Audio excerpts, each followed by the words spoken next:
Hi, it's Fies Tarot. Hello, Aquarius placement. So this is your general and love reading. Yeah, the person on your mind ngayong October. Okay, so again, kung may tanong pagdating sa private reading and sa ating mga charms, yeah, just message me dito po sa ating legit FB page. Okay, yung Fies Tarot. So, yeah. Okay, so let's start the reading in general. Anong meron sa mga Aquarius placements? So, ating madaliin. Itong ating reading. Madaling reading lang. Aqua. For Aquarius, anong meron sa'yo ngayong October? Aqua. Four of Cups. Ba't may mga isipin dito? This is stress. This is depression. Some of you, overthinking. Sa mga sabihin natin gustong mangyari pa sa buhay, sa mga gustong mangyaring progress. Okay? Yan. Pamumroblema. Okay? The Ace of Swords. Stop overthinking. Okay, yeah. See, the Ten of Wands universe. Kailangan yung i-release yung tension. Kailangan yung i-release yung stress. Okay? Page of Pentacles. Sinasabi dito, hanggat meron kang ginagawa, kahit maliit, kahit kaunti man yan, ang mahalaga, meron. Okay? Huwag kayong masyadong harsh, no, sa sarili. Okay? Huwag kayong masyadong harsh. Huwag mong kawawain yung sarili mo. Hanggat meron kang nagagawa, maliit man yan. Okay? Malaki. Ang importante, may nagagawa. May nababago. Paunti-unti. Yun yung importante. Huwag kayong masyadong mag-isip ng, paano kayang mangyayari, ganito, ganyan. Sinasaktan mo lang yung sarili mo. Kung ganon. Okay? Meron ditong water sign na gusto makipag-usap sa'yo. Okay, some of them, pwede kanyang i-message. Yeah. May nag-iisip sa'yo. And, sino ba to? May mga tulong na darating, Aqua. Okay, so, eto, may nangyaring endings. Kung sino man yung nag-iisip, may nangyaring endings sa inyo. Could be a Scorpio. Somebody's overthinking. Yeah. Water sign. Some of them, kung anong ino-overthink nila is kung anong pwedeng mangyari, kung anong mangyayari, like in general. Pagdating sa inyo, siguro, or sa connection ninyo. Okay? So, what else? The Wheel of Fortune. Oh, that's nice. The Wheel of Fortune. So, there's a lot of changes coming in this October. Okay? Yeah, the Lovers in reverse. Na merong kaakibat, no? Na sabihin nating endings or hiwalayan for some of you. This is like a blessing in disguise, I think. Okay, yeah, blessing in disguise.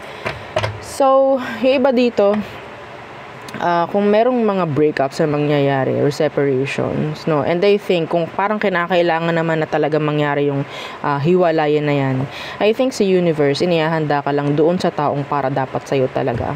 Okay? Iniaalis lang niya yung mga taong hindi na dapat nandyan sa energy mo. Okay? So, mensahe yun para sa'yo. So, wag mong lalabanan. Kasi kung lalabanan mo, may ipit ka. May ipit ka sa cycle. Okay? So, what else? What else? The Emperor in reversed. What's with that? Judgment in reversed. Okay, so yeah, may mga challenges talaga na darating ngayong October. Pero parang yan yeah, the Ten of Swords and the Nine of Pentacles. This is leveling up energy. Okay, inihahanda ka ni universe dito or ihahanda ka nga talaga. Okay, challenges. Yeah. So, uncomfortable yon for you. Kasi syempre, kapag lume-level up ka, lahat ng nakasanayan mo, wala na dun. Okay? Iiwan mo na lahat ng nakasanayan mo para maka-enter ka sa new level. Okay? So, for me, kapag ganyan, hindi yan talaga masaya. Okay? Hindi talaga comfortable. Hindi talaga yun yung nakasanayan mo. Okay, so may adjustments na gagawin ng mga Aquarius this October. See, the moon and the Four of Pentacles. Iba sa inyo, nakikita ko lalabanan nyo pa to. Okay, hindi ko to bibitawan whatsoever kasi hindi ako sanay. Yeah, the moon, this is energy of uncertainty, unsure. Okay, I don't know kung anong mangyayari. So, yeah. So, challenges. Expect challenges this October. Okay? Pero, para rin sa'yo. Para may nag-flip. Anyway, so, tayo tumungo na sa person on your mind this October. For Aqua, who is this person you're thinking? So, sino ba to? Sino to, Aqua? Okay, the Page of Cups universe could be younger. A water sign, Cancer, Scorpio, Pisces, the Page of Cups universe, and the the Hierophant. This person likes you. The Judgment. The Judgment could be a Scorpio. We have here Taurus.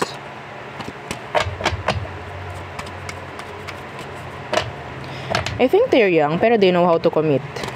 Okay? They're young, but they know how to commit. They know how to be responsible. Okay?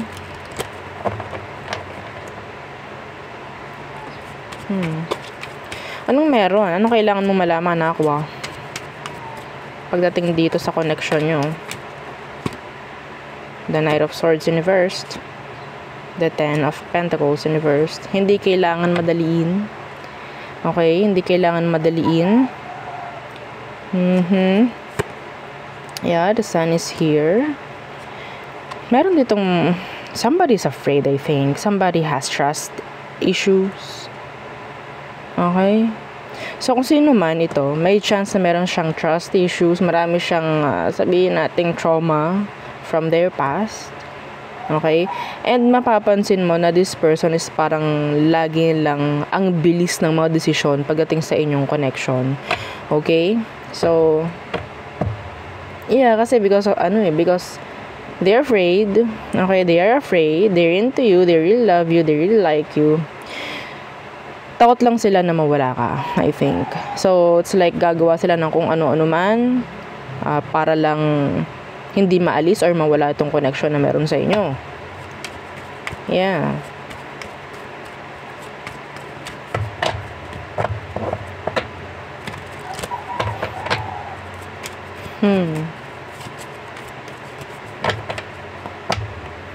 Hindi ko masisi yung tao.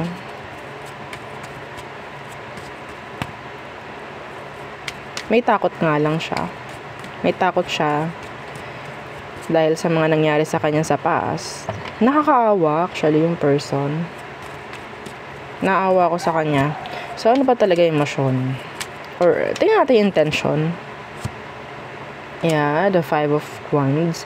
Talagang gusto ka nitong tawag dito. Ipagpursigi, ilaban, mga ganyan. Yeah, even though hindi pa siya ganun ka-ready, ilalaban ka nito. Yeah. Mas bata sa'yo to, Aqua, no? Parang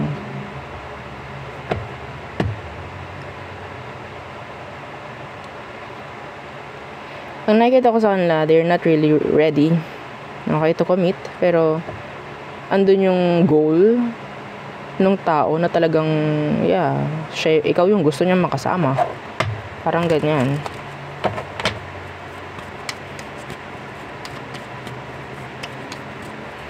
Their next action. The Six of Swords universe. Yeah. And the Seven of Wands. Again, the Page of Swords. They will stay. They will choose to stay. Mag-stay siya sa connection na to. Kahit ano pang mangyari, lalaban niya to.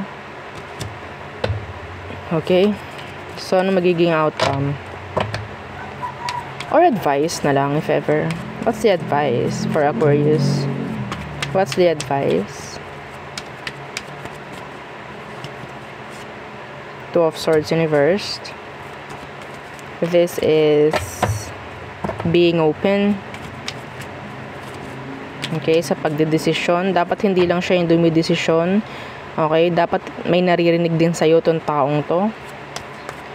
Kasi pwedeng hindi niya nagagawa yung normal pagdating sa isang connection. Kasi yung mga pwedeng magagawa or nagagawa ng taong to, pagdating sa'yo is out of their fear. Okay? Dala ng takot, dala ng kaba. Mga ganyan. Hindi siya nagiging comfortable actually dito sa connection. You have to realize or you have na I'm sorry. Dala ng aking recent, nasakit. Kaya ako ganito. Okay, advice for you, Aqua, is maging open. Okay, ipaintindi sa tao kung ano mga dapat ipaintindi. Okay, so the Two of Swords in reverse. Yeah, and the Nine of Wands in reverse na parang kailangan niyang matuto or magtiwala. Matutong magtiwala. Okay? So, kasi kapag ganito, hindi siya nagiging sabihin natin yes, ginagawa ng lahat, pero hindi siya ganun kakampante or hindi siya ganun kasaya. Hindi to genuine. Hindi siya nagiging genuine sa'yo. Okay? Dala ng takot, dala ng kung ano man. Kasi baka mamaya iwan mo, mga ganyang bagay. So, gagawin niya lahat. Gagawin niya everything. Nakakapagod, Aqua. Nakakapagod sa part niya.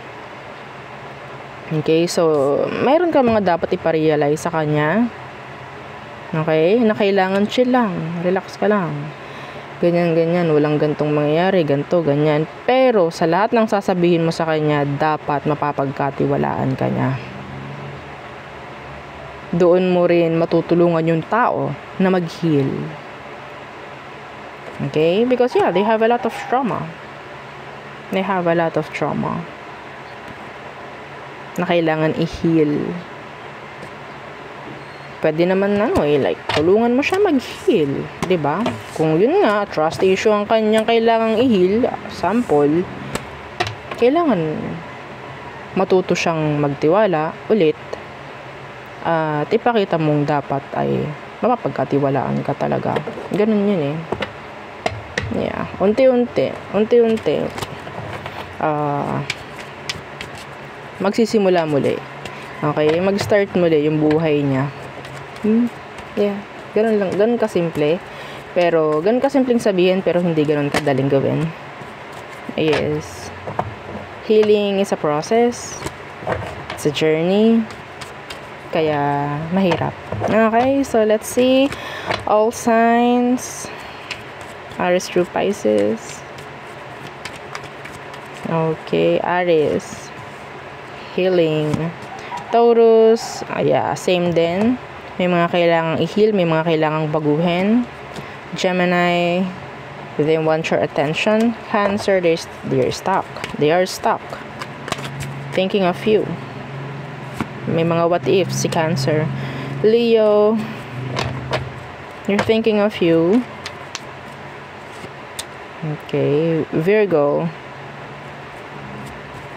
So, si Virgo, nandoon yung energy na parang nawawala na ng interest. Libra, may pagmamadali kay Libra. Scorpio, they're moving on. Sagittarius, they're blocking you. Some of them, they're thinking of plans kung paano gagawa ng action towards you. Okay?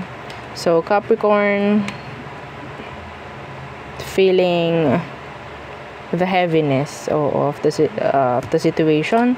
So, Aquarius, communication is coming in. Okay? Pisces, they want to commit. They want commitments. They want long-term with you, longevity. Okay, they want to step up. They want to level things up with you. So, there. Yun ang aking reading for you, Aquarius placements. Again, please don't forget to like, share, and subscribe. And follow our FB page. And yung ating second YouTube channel na nasa description box below. Again, thank you. Goodbye.